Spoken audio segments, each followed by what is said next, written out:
गेल्या काही दिवसांपासून बारामती पोटनिवडणुकीकडे संपूर्ण राज्याचं लक्ष लागलं होतं। निवडणूक बिनविरोध होणार का अशा चर्चा रंगल्या होत्या। आज त्या चर्चेला पूर्णविराम मिळालाय। बारामतीची निवडणूक बिनविरोध होणार नाही हे आता स्पष्ट झालं आहे। आज म्हणजे 6 एप्रिल रोजी उमेदवारी अर्ज दाखल करण्याचा शेवटचा दिवस होता। अखेर माननीय उपमुख्यमंत्री अजितदादा पवार यांच्या पत्नी सुनेत्रा पवार यांनी बारामतीमधून उमेदवारी अर्ज दाखल केला आहे।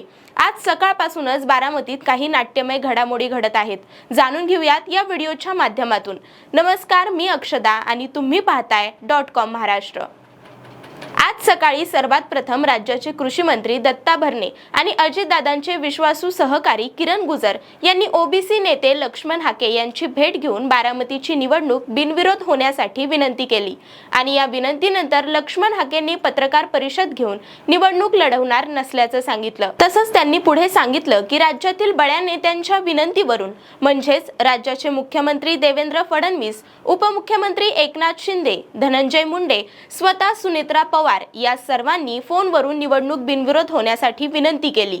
या विनंतीला मान देऊन मी फॉर्म मागे घेत आहे, परंतु इथून पुढे माझा ओबीसींसाठी असणारा लढा हा कायमस्वरूपी राहणार आहे असं लक्ष्मण हाके म्हणाले।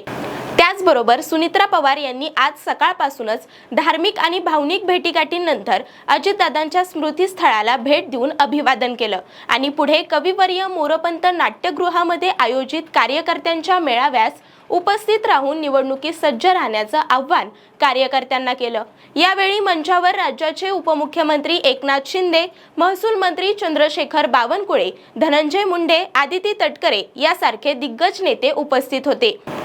कार्यकर्ता मेळावा संपन्न झाल्यानंतर सुनेत्रा पवार मंचावरील उपस्थित सर्व नेते, कार्यकर्ते आणि पदाधिकारी यांच्यासह बारामतीच्या प्रशासकीय भवनामध्ये पोहोचल्या।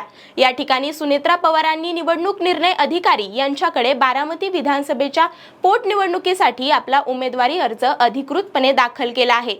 आज सुनेत्रा पवार यांच्या विरोधात काँग्रेसने देखील त्यांचा उमेदवार रिंगणात उतरवला आहे।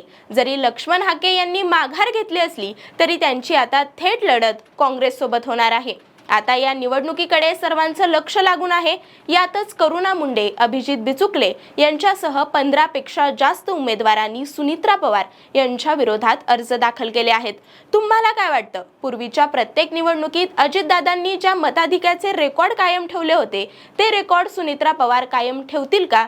कमेंटमध्ये नक्की सांगा आणि बारामतीच्या राजकारणातील ताज्या घडामोडी पाहण्यासाठी पाहत राहा .com महाराष्ट्र। धन्यवाद।